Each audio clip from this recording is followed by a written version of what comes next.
নমস্কার প্রিয় ভক্তগণ, আজ আমি আপনাদের লক্ষ্মী মাতার একটি সুন্দর কাহিনী শোনাব। ভিডিওটি শুরু করার আগে যারা এখনও চ্যানেলটিকে সাবস্ক্রাইব করেননি তারা অবশ্যই চ্যানেলটিকে সাবস্ক্রাইব করে পাশে থাকা বেল আইকনটি ক্লিক করে দিন, যাতে আমাদের প্রতিটি ভিডিওর নোটিফিকেশান সর্বপ্রথমে আপনার কাছে পৌঁছাতে পারে। তো চলুন বেশি দেরি না করে ভিডিওটি শুরু করা যাক। একজন ব্যবসায়ী ছিল, তার একটি মেয়ে ছিল। সে প্রতিদিন অশ্বত্থ গাছে জল দিত।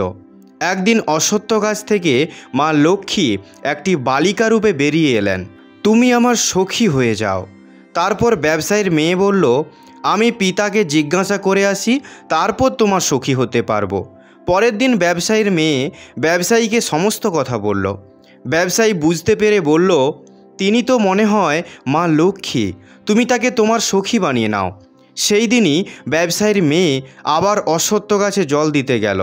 তখন মা লক্ষ্মী জিজ্ঞাসা করলেন, আমার সখী হবে কি? সে বলল, হ্যাঁ, সখী হয়ে যাব। এই বলে তারা দুজনেই খুব ঘনিষ্ঠ সখী হলো। একদিন মা লক্ষ্মী তার সখীকে বললেন, শোনো সখী, তুমি একদিন আমার বাড়িতে এসো। ঘরে এসে ব্যবসায়ীর মেয়ে তার পিতাকে বলল, আমার সখী আমাকে তার বাড়িতে ডেকেছে। ব্যবসায়ী বললেন, তোমার যাওয়ার ইচ্ছা হলে যাও। তারপর সে সখী লক্ষ্মীর বাড়ি গিয়ে দেখে সেখানে ৩৬ রকমের পদ, ৩৬ রকমের ভোজন, সোনার আসন, সোনার থালা আর নানা রকম জিনিসে আপ্যায়ন করার প্রস্তুতি চলছিল। সে অবাক হয়ে বলল, তুমি এত সুন্দরভাবে আমার আপ্যায়ন করলে, কত রকমের রান্না করলে, কিন্তু আমার ভাঙা কুঁড়ে ঘরে তো শুধু বাজরার রুটি আর একটু রাবড়ি আছে। তখন মা লক্ষ্মী হেসে বললেন, আরে, তুমি তো আমার সত্যিকারের সখী। তুমি দুশ্চিন্তা করো না, আমি যা খাই তাতেই আনন্দ পাই। তাই তুমি চিন্তা করো না, নিশ্চিন্তে খাও। খাওয়ার শেষে যখন বাড়ি ফেরার সময় মা লক্ষ্মী তাকে একটি সবজি উপহার দিলেন আর বললেন, বাড়ি গিয়ে এই সবজি দিয়ে তরকারি বানিয়ে খাবে। সেই কথা মতো ব্যবসায়ীর মেয়ে বাড়ি গিয়ে সবজি কাটছিল। তখন যেই ছুরি দিয়ে সবজিটি কাটছিল সেই ছুরিটি সোনার হয়ে গেল। সেই সবজির ভেতরের বীজগুলো হীরেমতি হয়ে গিয়েছিল।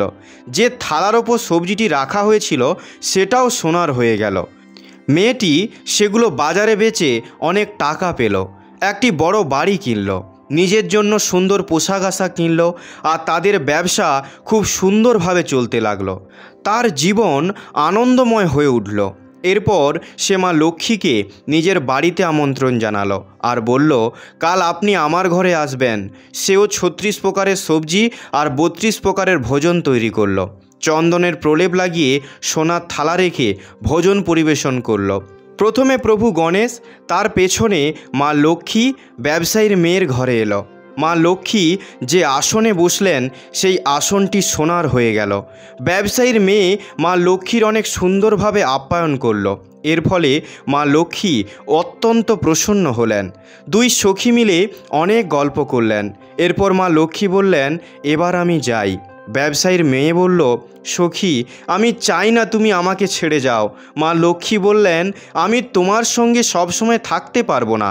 আমার অপেক্ষা করে অনেক বড় বড় ব্যবসায়ীরা। আমি চঞ্চলা, আমি এক জায়গাতে থাকি না। কিন্তু আমি তোমাকে আশীর্বাদ দিচ্ছি, তুমি সব সময় দান ধর্ম করবে, পূজা অর্চনা করবে আর সৎ পথে চলবে। তাতে তোমার সংসারে সব সময় সমৃদ্ধি থাকবে ও ধনধান্য বৃদ্ধি পাবে। এই আশীর্বাদ দিয়ে মা লক্ষ্মী বিদায় নিলেন। ব্যবসায়ী মেয়েটি নিয়মিত পূজাপাঠ, দান ধর্ম করতে লাগলো আর তার ঘরে সম্পদ ক্রমেই বাড়তে লাগলো। হে মা লক্ষ্মী, আপনি যেমন ব্যবসায়ীর মেয়েকে আশীর্বাদ দিয়েছিলেন, তেমনি আমাদের সকলের জীবনে মা লক্ষ্মীর কৃপা বর্ষিত হোক। জয় মা লক্ষ্মীর জয়। প্রিয় ভক্তগণ, আপনাদের যদি এই কাহিনীটি ভালো লেগে থাকে তাহলে ভিডিওটি লাইক করে কমেন্টে জয় মা লক্ষ্মী অবশ্যই লিখবেন। আর এরকম নতুন নতুন কাহিনী শোনার জন্য চ্যানেলটিকে অবশ্যই সাবস্ক্রাইব করে দেবেন। আর হ্যাঁ, মনে করে বেল আইকনটি ক্লিক করে দেবেন, যাতে আমাদের ভিডিওর নোটিফিকেশান সর্বপ্রথমে আপনার কাছে পৌঁছে যেতে পারে। কথা হবে পরবর্তী ভিডিওতে। ততক্ষণ ভালো থাকবেন, সুস্থ থাকবেন। ধন্যবাদ।